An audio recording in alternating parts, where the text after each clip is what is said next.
سلام آقا، یه دو سه روزی هست که از روزخونی علی گدا درباره بیانیه لوزان میگذره.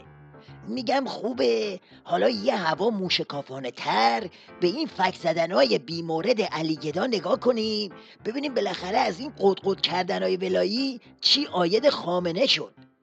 اصلا هدف از این وراجیات چی بود؟ چی کار میخواست بکنه؟ شاید تحلیل این تحلیلگر جام زهری نظام برای شروع بد نباشه.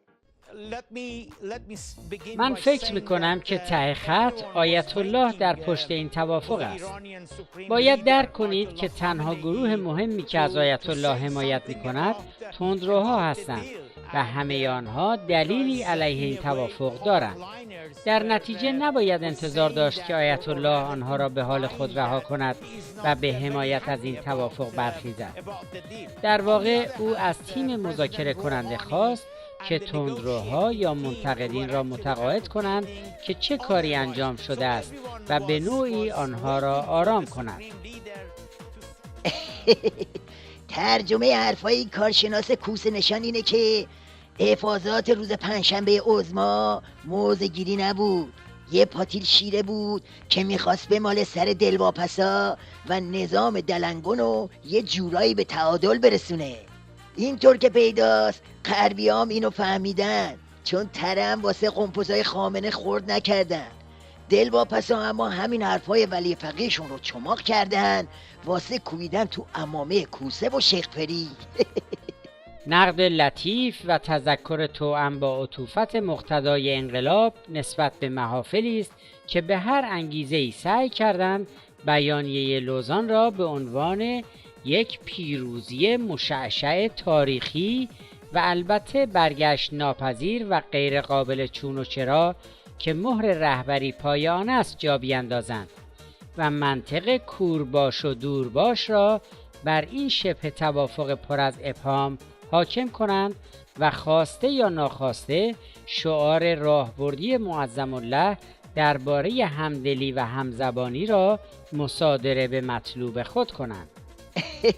پس تا اینجای کار نتیجه میگیریم که نه تنها سر دلواپسا شیره‌ای نشد، بلکه زبانشون درازتر شد و به عربده کشی های خودشون ادامه دادن. خب حالا بریم ببینیم تأثیر فک جنبونی های عظما روی جماعت جام زهری چی بوده. معتقد هستم بسیار صحبت‌های دقیق و حکیمانه نسبت به روند مذاکراتی که الان در جریان هست از سویشون بیان شد. مقدمتا باید تشکر بکنم از عنایتی که نسبت به تیم مذاکره کننده داشتن و از ابراز اعتمادی که فرمودن. آنچه که قرار بین ما و اونها هست این هستش که در گام اول تمامی تحریم‌های اقتصادی و مالی باید همه بدون هیچ استثنایی همگی لغو بشه. این همزمانی و در یک روز انجام شدن از نظر عملیاتی شاید یه مقدار آسون نباشه. ما به زمان بیشتری برای اینها احتیاج داریم. این یکی از اوناست که با پنبه سر میبره.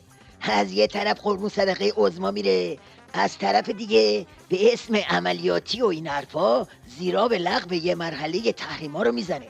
یعنی دلواپس و دلارام از دو طرف گوش و ریش علی گدا رو گرفتن و ده بکش. مثلا یکی از این ورق پاره های باند کوسه دیگه تعارف و این حرفا رو کنار گذاشته و علنا به عظما و دار دستش میگه پیاده شید نوبت ماست. زمان آن فرا رسیده که صریح‌تر از گذشته کارنامه حاکمیت 8 ساله اصولگرایی در همه زمینه‌ها از دیپلماسی تا اقتصاد و محیط زیست به محک نقد نهاده.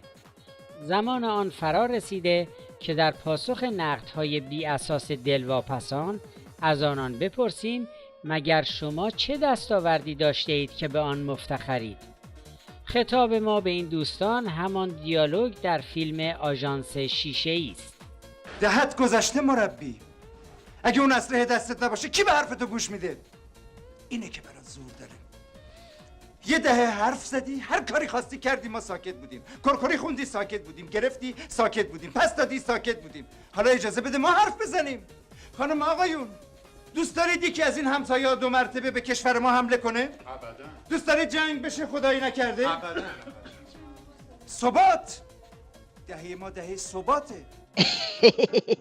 مگه اینکه دیگه خواب ثباتو ببینید، 10 و 100 و هزاره همه شما فسیلا گذشته، همگی با هم باید راهی زبالدون تاریخ بشید. بگذاریم. حرف آخر این که ولی فقیه اومد ابروی نظامو درست کنه، زد چشمشم کور کرد، اومد موضع بگیره که مثلا وضعیت میزون شه، بدتر جک جونورا رو انداخت به جون هم.